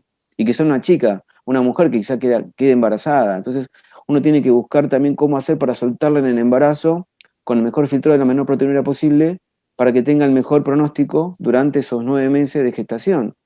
Entonces, si eso no lo podés lograr al comienzo siendo estricto con la medida de nefroprotección que hablábamos de bajar de peso, no fumar, etcétera, en lo cual está el IECA y el ARA2 como drogas para evaluar. Ahora estamos con un estudio fase 3, ya salió publicado el fase 2, el fase 3, yo lo comenté en la charla de recién, del Sparsentan, que no es un doble bloqueo, pero tiene dos moléculas en una, bloquea la endotelina 1 y a la angiotensina 2, que es otra forma más de trabajar, o es un doble bloqueo, pero también puede ser un bloqueante cálcico o un beta bloqueante con un IECA, porque también estás bloqueando por dos mecanismos diferentes. También que acá estamos hablando sobre un solo sistema que es el RAS. Entonces yo creo que tampoco hay que ser muy estricto si a todos se queda el bloqueo, porque hay pacientes que no lo van a tolerar y que les va a hacer mal, y no está bien eso, porque producen hipoxia y llevan nefrosis intersticial por otros mecanismos, que son de estar desprecargados. Pero yo creo que a los pacientes, en la medida que uno les vaya logrando bajar la proteína con doble bloqueo y vamos viendo que el ionograma urinario está adecuado, que el potasio en sangre está bien, que la función de riñón se mantiene estable, son pacientes para tenerlos en consideración. Obviamente que hay trabajos de esto que han demostrado que es así. Por ejemplo, en Hong Kong se ha demostrado que el doble bloqueo, incluso con Arisquirén, que ya estamos en el mercado, que era muy antiproteinúrico, se podía llegar a hacer. Pero claro, después hay un montón de situaciones, como antes se comentaba, uno tiene miedo de llevar, como decía Marcelo, tiene miedo de llevar al paciente a menos de 120, no sé por qué. No sé, pues yo tampoco lo puedo explicar lo que Marcelo decía, no lo puedo explicar, pero tener 110, Tara decía 108, es verdad, 105, si el paciente lo tolera bien y está bien, con bajas dosis de ambas drogas, quizá también sea una forma de oro. Yo lo estoy experimentando ya hace más de 15 años. Gracias, Hernán. I think Sheldon wants to comment regarding double blockage because Hernán was putting the attention on proteinuric patients. That is an important issue. Sí. What do you think, Sheldon? So I had the fortune, I was very lucky to be able to analyze the on-target data, which you had mentioned, and looking for the effect of dual blockade compared to a single blockade on different patients. So there's patients with diabetes, patients without diabetes, patients with chronic kidney disease versus without, and even patients with more severe proteinuria. And I was sure that we'd be able to find a subgroup of patients where dual blockade had more of an effect than just lowering proteinuria. But there was no cardiovascular benefit. There was no renal benefit. There wasn't even a real blood pressure lowering effect. Only 3 millimeters of mercury with the dual compared to single agents. And the hyperkalemia was around 4.8% with the dual therapy and an increased risk of acute kidney injury. So all we got was more complications from adding the extra drug and not a benefit. And then when we reviewed this, it was the easiest chapter I had to write in the KDIGO with recommendation 3.3.1 about the dual therapy that, when you add Nephron D and the other studies, that there was really, we couldn't demonstrate that benefit. So that's why I'm not a proponent anymore. And I used to be. I'm not a proponent anymore of dual blockade with ACE inhibitor and ARB. But with MRA, I think the story might be more interesting. Do you have a different approach, Tara? Well, no, just to build off what Sheldon was saying, I agree that I also do not use ACE inhibitors and ARBs and basically never use the direct renin inhibitors. But I do use a lot of ACE or ARB plus spironolactone or eplerenone, primarily for blood pressure lowering. I think I was very influenced by the Pathway 2 trial that came out that showed that when you added, and we have a hypertension center, so we get a lot of referrals for refractory hypertension or resistant hypertension. And so, our group was very influenced by the study showing that you get quite a bit more bang for your buck when you add the MRA compared to a beta blocker on top of, the other sort of more standard agents. So I do use it quite a bit. And then, clearly with the new finerenone studies coming out, which I guess don't lower blood pressure all that much, but, showing potential renal benefits, there perhaps is more data to support their use, obviously having to be careful about hyperkalemia and things like that. Marcelo or Sheldon, any additional thoughts? Thank you, Tara. Yo creo que toda la teoría del doble bloqueo se creó con estudios en el cual proteinuria era el evento final, ¿no? Y al final vino un estudio randomizado doble ciego de Oriente, y ahí fue donde realmente se hizo el boom. Después se vio que ese estudio fue fraude, entonces nunca hemos tenido buena evidencia de que esto funciona. Y desde que salió ese estudio tenemos buena evidencia de que no funciona, que es en los pacientes diabéticos. Tenemos el estudio BNFROM-D, tenemos el estudio de Altitude, en los cuales, a pesar de disminuir más la proteinuria, no hubo menos eventos finales renales. En el mismo análisis ahora del SPRINT, la proteinuria no disminuye los efectos beneficiosos, y creo que si uno está buscando una meta de 120 ya hoy en día, no queda mucho margen para decir que el doble bloqueo realmente va a ayudar, porque como sabemos el doble bloqueo no es tan beneficioso en cuanto a bajar la presión arterial. Así que, este es un debate de mucho tiempo, ¿no es cierto? Y claramente creo que todas las opiniones son respetables, pero generalmente yo prefiero bajar más la presión. Como hoy la meta está tan baja, creo que si hay proteinuria adicional, no hay ningún estudio que demuestre que más allá de menos de 120 logremos algo con un doble bloqueo de renina-angiotensina. Y sí estoy plenamente de acuerdo que quizás el doble bloqueo en el cual debemos enfocarnos y que ahora hay muy buena evidencia es el doble bloqueo de IECA o ARA con espironolactona o eplerenona. Sí, yo lo que quería agregar es que, digamos, yo cuando me estoy refiriendo a los pacientes con neuropatía, ¿sí? Neuropatía, sobre todo las primarias. Secundarias diabéticos ya está demostrado de que eso no funciona. Pero yo creo que son pacientes distintos. Las proteinuras no son iguales. No hay una proteinura de un diabético o la proteinura de un paciente con IgA o un paciente con una esclerosis focal y cementera, ni primaria ni secundaria, ni una membranosa. O sea, los manejos tienen que ser diferentes, porque los mecanismos fisiopatológicos que llevan a cada una de estas proteinuras son diferentes. No solamente los patrones, porque tampoco son enfermedades, es un tema.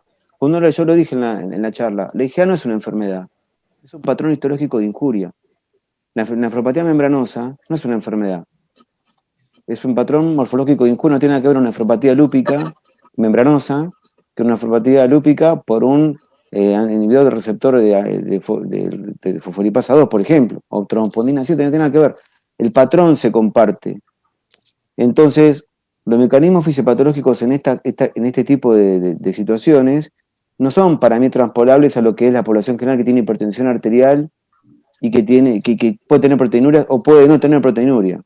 Yo no estoy hablando de esa población, estoy hablando de la población con neuropatía primaria, en la cual el doble bloqueo yo personalmente creo que tiene su lugar. Obviamente que hay estudios que han demostrado que esto sirve y estudios que han demostrado que esto no. Y yo creo que es un desafío tener que hacer un estudio igual que el uso de diuréticos junto con el IECA o el ARA2. Hay pacientes que lo pueden recibir y pacientes que no lo pueden recibir. Yo tengo un paciente nefrótico y no le puedo dar ese tratamiento. Le voy a hacer daño. Entonces, yo creo que yo me estaba acá refiriendo básicamente al paciente con la granulopatía a la cual uno de alguna forma fue invitado a charlar hoy, que es esta en el cual el abordaje del nefrólogo en general creo que está más situado a Y muchos de estos pacientes no tienen hipertensión. Como decías vos al comienzo, son pacientes jóvenes, en los cuales uno busca otro tipo de endpoint, ¿no? Otro tipo de fin. Hay una pregunta para ti, Hernán, en la audiencia, que se refiere a qué es lo que sugerís para el manejo de pacientes con nefropatía IgA con semilunas celulares en la biopsia renal y deterioro leve de la función renal con una proteinuria de 800 miligramos en 24 horas. Bueno, esa era una buena pregunta. Nosotros en el año 2017 publicamos en Kidney International, con el grupo del International IgA Nephropathy Network, la nueva clasificación del grupo de Oxford, del cual, digamos, armamos en 2009 la primera clasificación de IgA, en el cual tenía 4 scores: M de mesangial, E de endothelial, S de glomerulosclerosis y T de tubular atrophy interstitial fibrosis. Y en 2017 le agregamos la C, que es de crescents, ¿no? de semilunas, a la cual poníamos semiluna 0 si no había semiluna, C1 si era hasta el 25% o más del 25% si era un C2. Entonces, lo que nosotros de alguna forma hubo un trabajo antes de Mark Haas, en el cual también participamos, en el cual hablaba específicamente, era un grupo que eran datos estadounidenses y europeos por un lado, japoneses y chinos. Si bien sabemos que la conducta de la IgA en estas poblaciones, en estas etnias, es diferente. Pero ya de alguna forma teníamos un poco de aval, con casi 4.000 pacientes, que se hizo para poder sacar algún tipo de conclusiones, y es la siguiente. Es decir, si el paciente tiene más del 25% de semiluna, sería un score C2, C2, esos pacientes en general o son una rápidamente evolutiva, en el cual uno lo trata como tal, o si ya tiene un curso lento y con semilunas que también son más mixtas o fibrosas que celulares, ese paciente directamente la inmunosupresión no tiene mucho beneficio. Entonces, si estamos hablando de semilunas de menos, digamos, como la pregunta se refiere, menos del 25%, y yo asumo que se están preguntando por semilunas celulares, y tiene una proteinura de 0,8, no hay ninguna evidencia por el momento que indique que ese paciente tenga que estar inmunosuprimido. Por eso yo digo lo mismo, no leímos una semiluna que se produce en una IgA que una semiluna que se produce, por ejemplo, en un paciente lúpico, por poner un ejemplo, o en un good pasture, o en una vasculitis, ANCA positiva. La semiluna se produce en general por un daño que hay a nivel de la membrana de filtración a nivel endotelial. Ahí es donde comienza la historia. Aparece lo que llaman en inglés los rents, digamos los desgarros, el daño histológico a ese nivel que va produciendo después daño en la membrana basal, en el podocito, y se produce un abordaje de la célula parietal en el cual el macrófago juega un rol muy importante. Entonces, el macrófago, que es la célula que tiene mayor presencia celular dentro de una semiluna activa, una semiluna celular, con un tratamiento conservador, que sería el de darle, por ejemplo, nefroprotección, como dijimos antes, ¿no? IECA, etcétera, todo lo que uno quiera darle, y el paciente lo va siguiendo, posiblemente la proteinuria baje. Ahora, cuando uno hace una rebiopsia a ese paciente, como estamos aprendiendo del trasplante renal, que de ahí viene el tema de rebiopsia, incluso con los lúpicos, que ya es protocolizado hacer una biopsia entre el 9º y el 12º mes, independientemente de la respuesta al tratamiento, porque ahí encuentra un montón de información. Aparentemente lo que se ve es que con el IECA la semiluna puede ser que progrese, la proteinuria va a bajar, la hipertensión va a controlarse, pero no hay estudios que hayan demostrado nada de esto al respecto. O sea, la clasificación de Oxford no tiene en este momento la posibilidad de poder dirigir tratamientos. Eso lo venimos diciendo siempre nosotros en los grupos de trabajo. Entonces, también la norma CADIGA lo hemos dicho en Singapur en 2017 cuando nos reunimos y después sacamos las guías para glomerulopatías y lo pusimos. Y es esto, que cuando un paciente, como lo mostré en el algoritmo, tiene un diagnóstico de una nefropatía y no hay ningún tipo de tratamiento indicado que tenga una evidencia alta, como comentó Sheldon anteriormente, 1A, 1B, etcétera, uno lo cual no pueda recomendar, a veces quizá tampoco sugerir, el paciente debería entrar en un estudio randomizado, controlado. Por eso es importantísimo que Latinoamérica, lo dije ayer en otra charla que tuve, empecemos a participar de estos protocolos de trabajo, porque si no podemos demostrar que una droga es mejor que el placebo, esa droga no sirve. No podemos hablar de una evidencia personal, porque tuve 2 pacientes o porque a mí me va bien, yo tengo que usar esto. En general, uno trata de decir que el paciente con semiluna, en este caso, que tiene un 0,8 de proteinuria, debería mantenerse con nefroprotección y no hay evidencia de utilizar de que este paciente entre a ningún tipo de tratamiento inmunosupresor. Bueno, muchas gracias, Hernán, por tu respuesta. Muchas gracias a todos por las ponencias. And I will ask now that we are finishing our session for Tara's last words for this panel. Yes, I just want to extend my thanks to Hernan, Sheldon, and Marcelo for giving us 3 very interesting and provocative sessions, and to all of you, our audience, for clearly being very engaged and asking a lot of really good questions. I mean, as you can see, we have data. How we interpret those data may differ. And obviously how we all practice, will depend on the patient in front of us. So thank you, Laura, as well, to my co-chair. And Sheldon and I will work on our Spanish and hopefully see you all in person next year. So thank you very much. Gracias, thank you.